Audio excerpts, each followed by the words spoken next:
ठंड अपने चरम पर थी। गांव के बाहर वाले पुराने बरगद के पास बना छोटा सा चबूतरा धुंध में लिपटा हुआ दिख रहा था, जहां बैठे थे हरिया और भोला राम। रात इतनी शांत थी कि अपनी ही सांसों की आवाज किसी दूसरे के कदमों जैसी लग रही थी। भोला राम, ऐसी ठंडी तो कई सालों बाद पड़ रही है। याद है बचपन में हम इसी बरगद के नीचे आलू भूनते थे। तेरी माँ कैसे डांटती थी, रात को बाहर मत फिरो, गांव के बाहर भूत घूमते हैं। हाँ रे हरिया, वो भी क्या दिन थे। तब जिम्मेदारियां नहीं थीं, न खेत का डर, न घर का बोझ, बस चांद, आग और हंसी। तू आज बहुत उदास लग रहा है, सब ठीक तो है ना? उदासी क्या बताऊं यार। पिछले साल जंगली सुअर ने जो फसल उखाड़ दी थी ना, दिल वहीं टूट गया था। कई दिन तो खाना भी नहीं खा पाया था। इस साल कुछ भी हो जाए, फसल नहीं खराब होनी चाहिए। मेरी बिटिया की शादी है हरिया, उसका लाल जोड़ा देखकर जी भर आएगा। बस इस बार खेत बच जाए। हरिया के मन में भी पुराने दिनों की गूंज उठी। दोनों बचपन के दोस्त, एक दूसरे के सुख दुख के साथी। भोला राम, तेरी बिटिया मेरी भी बेटी जैसी है।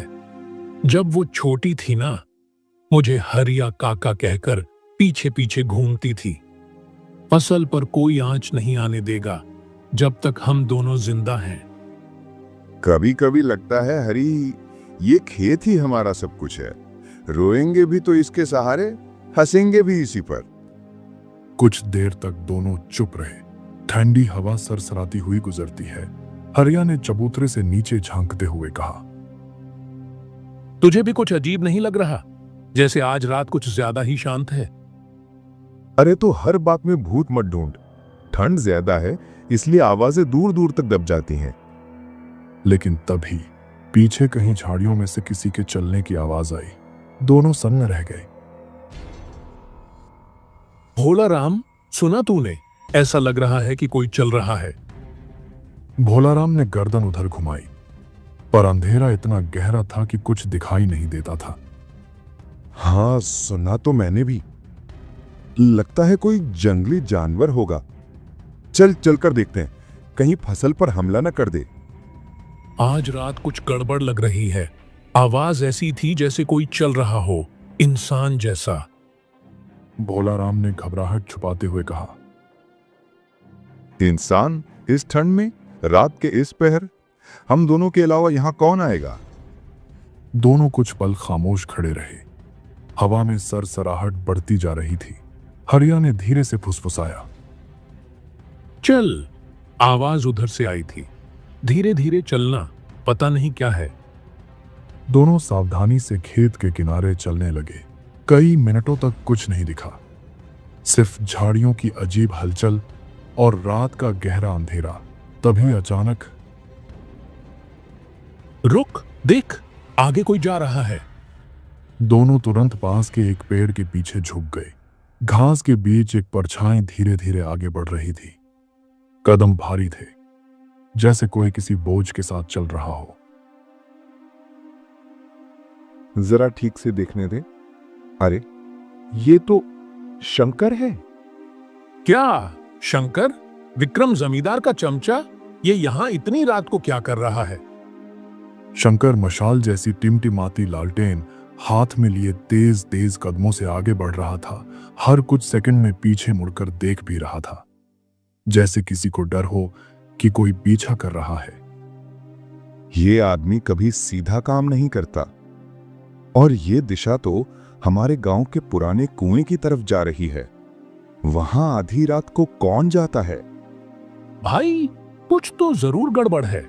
सुना है आजकल विक्रम जमींदार शहर के कुछ आदमियों से मिल रहा है। कहा जा रहा है कि वे लोग गांव की जमीन हड़पने की फिराक में हैं। हाँ, और उन जैसे लोगों की वजह से ही साधारण गांव वाले डर में जीते हैं। हम खेत बचाते बचाते ही बूढ़े हो गए, और ये लोग बस पैसा और चालबाजी। शंकर अब कुछ दूर निकल गया था। उसकी लालटेन की रोशनी झाड़ियों में झूल रही थी, जैसे किसी रहस्यमयी जुलूस की आखिरी लौ। छोड़ भाई, जिसका जो काम है वो करेगा। हम किसी मुसीबत में फंसे तो खेत की रखवाली भी नहीं कर पाएंगे। सही कह रहा है। आओ अपनी जगह वापस चलते हैं। शंकर, विक्रम, शहर वाले ये सब अपना खेल खेलते रहेंगे। हमारा काम खेत है और वही हमें निभाना है। दोनों पेड़ के पीछे से निकलकर वापस अपने चबूतरे की ओर चल पड़े। पीछे कहीं दूर शंकर की लालटेन की रोशनी धीरे धीरे गायब हो रही थी और उसके साथ ही अंधेरे में कुछ अनजानी आशंकाएं और गहरी हो रही थी।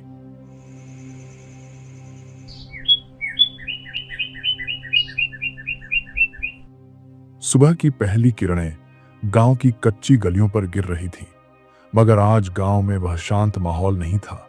हर तरफ हलचल, फुसफुसाहट और दहशत पसरी थी। कुत्ते भी बेचैन होकर इधर उधर भौंक रहे थे। हरिया अभी भी चारपाई पर लेटा हुआ था, क्योंकि रात के उस घटना के बाद वे घर आ गए थे। तभी उसकी पत्नी सरला घबराई आवाज में पुकारती है, अजी सुनते हो? कितनी देर तक सोते रहोगे? गांव में बड़ी अनहोनी हो गई है। क्या हुआ सरला? सुबह सुबह किस बात की घबराहट है? वो राधा, मोहनलाल की बेटी, उसकी हत्या कर दी किसी ने। लाश मिली है पीपल के पेड़ के नीचे, हमारे खेत से थोड़ी ही दूरी पर। क्या कहा तूने? राधा हत्या? ये कब हुआ? रात को ही हुआ होगा। सुबह चरवाहों ने देखा, पूरा गांव उसी तरफ जमा है। कहते हैं लाश की हालत भी ठीक नहीं है, पुलिस को बुला लिया गया है। हरिया का चेहरा सख्त हो गया। उसके दिमाग में कल रात का दृश्य घूमने लगा। शंकर का उसी दिशा में जाना, लालटेन की थरथराती रोशनी। कल रात हम दोनों ने शंकर को यहीं जाते देखा था। कहीं वही तो? वह घबराकर जल्दी जल्दी घर से निकलने लगते हैं। कहाँ जा रहे हो? ज्यादा इधर उधर मत घूमो, पुलिस आएगी, जांच होगी। कहीं ऐसा ना हो कि लोग उल्टा पुल्टा बोलें और हमारा नाम आ जाए। कुछ नहीं होगा सरला, मैं बस भोलाराम से मिलकर आता हूं। ये मामला बहुत गंभीर है। हरिया घर से बाहर निकल पड़ता है और सीधा भोलाराम के घर जाता है। भोलाराम दरवाजे पर ही खड़ा था, चेहरा पीला, आंखें डरी हुई। भाई, तूने सुना? हाँ हरिया, पूरी रात नींद नहीं आई जब खबर सुनी। ये कौन कर सकता है हमारे गांव में? हरिया भोलाराम के थोड़ा करीब आकर धीमी आवाज में बोलता है, भाई, तूने कल रात शंकर को जिस दिशा में जाते देखा था, वही दिशा थी, वही पीपल का पेड़। ये काम शंकर का हो सकता है। चुप, धीरे बोल। शक तो मुझे भी है, पर हमारे पास क्या सबूत है? तो क्या चुप बैठ जाएं? आज राधा के साथ हुआ, कल हमारी बेटियों के साथ होगा। भोलाराम एक पल चुप रहा, फिर भारी आवाज में बोला, हरिया, हम गरीब लोग हैं। शंकर विक्रम जमींदार का आदमी है। वो लोग 1 मिनट में केस पलटवा देंगे। पैसे का खेल है सब। अगर हम सिर्फ देखा था कह दें तो हम ही फंस जाएंगे। तो फिर क्या करें? क्या ऐसे ही डर कर बैठे? भोलाराम कुछ सोचकर बोला, एक ही रास्ता है।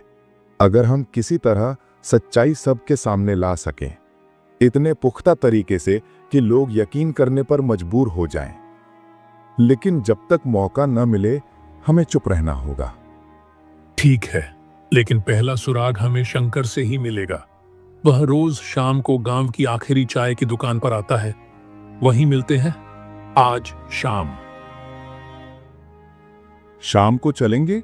आज ही से इस खेल का असली राज खुलेगा। शाम धीरे धीरे गांव पर उतर रही थी। हवा ठंडी थी और दुकानों के पास लालटेनें झिलमिला रही थी। हरिया और भोलाराम चुपचाप रास्ते पर चल रहे थे, लेकिन दोनों के दिल में तूफान था। दूर से ही उन्होंने देखा, देख देख, उधर चाय की दुकान पर शंकर बैठा है। शंकर अकेला बैठा था, सिर नीचे झुका हुआ, जैसे किसी सोच में डूबा हो।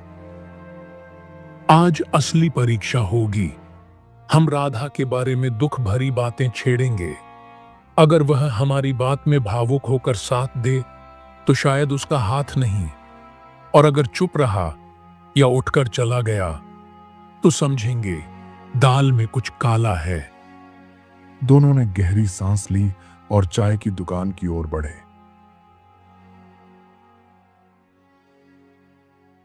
भाई साहब, 2 गर्मा गर्म चाय देना, ठंड बहुत है।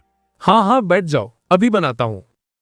हरिया और भोलाराम बिल्कुल शंकर के पास वाली बेंच पर बैठ गए। शंकर ने उन्हें देखा तो सही, लेकिन कुछ बोला नहीं, बस अपनी नजरें दूसरी तरफ फेर लीं। हरिया ने बातचीत शुरू की, आवाज जानबूझकर ऊंची रखी। अरे भोला राम, बेचारी राधा की कितनी दुख भरी कहानी थी।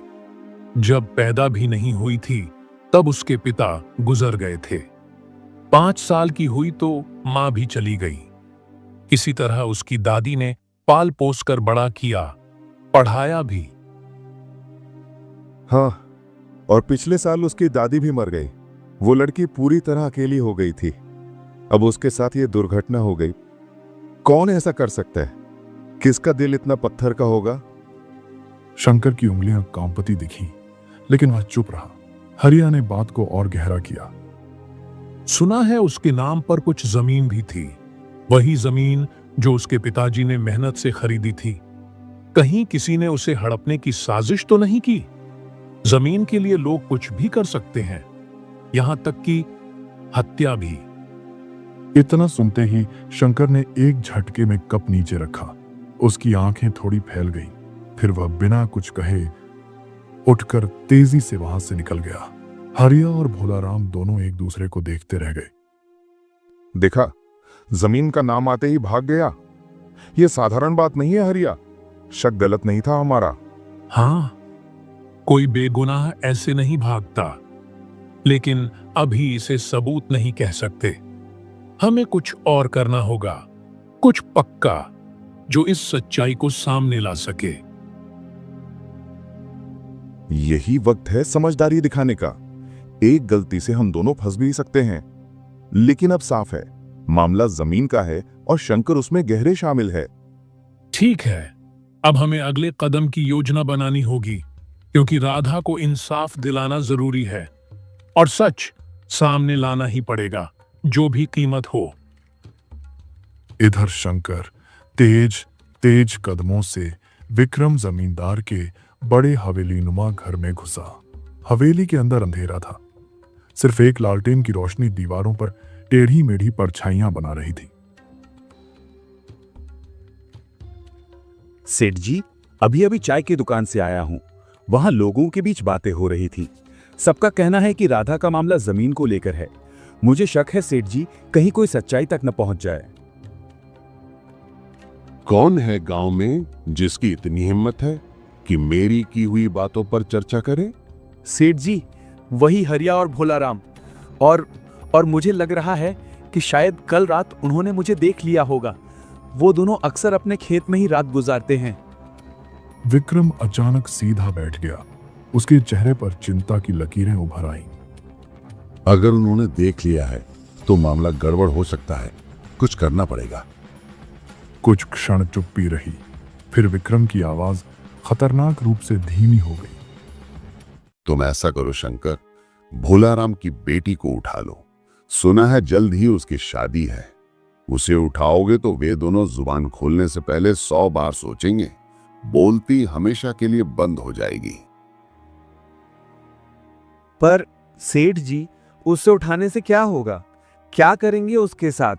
धंधा करूंगा, अपने कारोबार में उसका इस्तेमाल करूंगा। तुम्हें इतना जानने की जरूरत नहीं है, बस काम करो।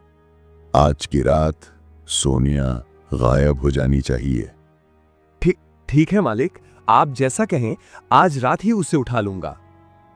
वह जल्दी से झुककर विक्रम को प्रणाम करता है और हवेली से निकल जाता है। रास्ते में रात और भी गहरी हो चुकी थी। हवा से पेड़ों की टहनियां ऐसे हिल रही थी मानो कोई फुसफुसा रहा हो। शंकर तेज कदमों से चल रहा था, लेकिन दिल में डर और बेचैनी थी। सेठ के मन में क्या चल रहा है? पहले राधा को खत्म करने कहा, अब भोलाराम की बेटी सोना को उठाने को कह दिया। ये सब आखिर क्यों? किस धंधे में डाल रहा है मुझे? अचानक पीछे से टूटती टहनी की आवाज। शंकर एकदम रुक गया। हवा अचानक ठंडी हो गई। कौन है वहां? अंधेरे में कोई नहीं दिखता, लेकिन हल्की सी परछाई झाड़ियों के पीछे हिलती है। बाहर आओ। कौन है? कोई जवाब नहीं, बस हवा में एक अजीब सी फुसफुसाहट, जैसे कोई बहुत पास खड़ा हो। शंकर का गला सूख गया। अगर कोई मजाक कर रहा है तो बुरा होगा। मैं सेठ विक्रम का आदमी हूं। तभी राधा की धुंधली लेकिन साफ पहचान वाली आकृति उसके सामने खड़ी थी। राधा, तुम कैसे? तुमको तो मैं मार चुका हूं। हाँ शंकर, तुमने मेरी हत्या की थी, पर मेरी आत्मा को चैन नहीं मिलेगा जब तक मैं तुम्हें और विक्रम को खत्म न कर दूं। नहीं राधा, मुझे माफ कर दो।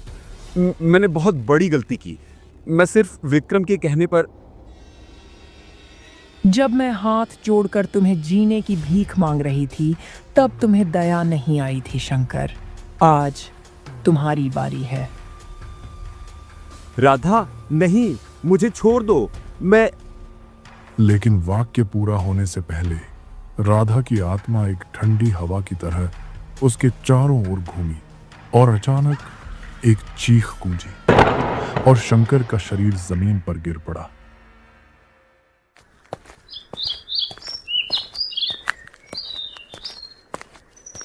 अगली सुबह गांव के लोग पुराने कुएं के पास शंकर की लाश देखकर दहशत में थे।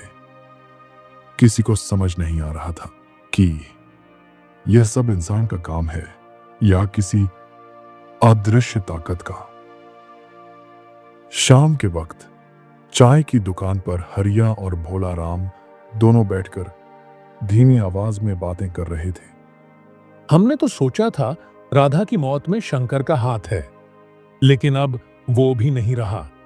आखिर ये सब कर कौन रहा है? भाई, ये मुझे विक्रम की नई साजिश लगती है ताकि कोई उसकी सच्चाई तक ना पहुंचे। हो सकता है उसने ही शंकर को खत्म करवाया हो। लेकिन हम क्या कर सकते हैं? विक्रम जैसे जालिम लोग किसी भी हद तक जा सकते हैं।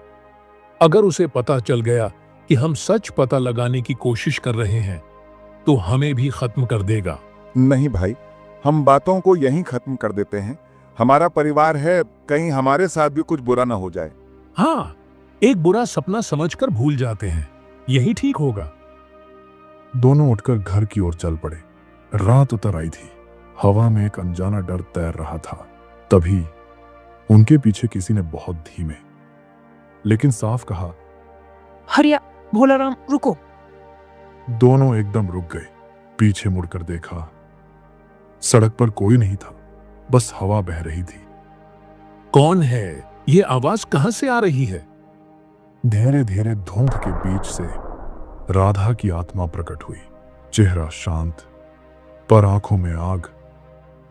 काका, मैं राधा हूं।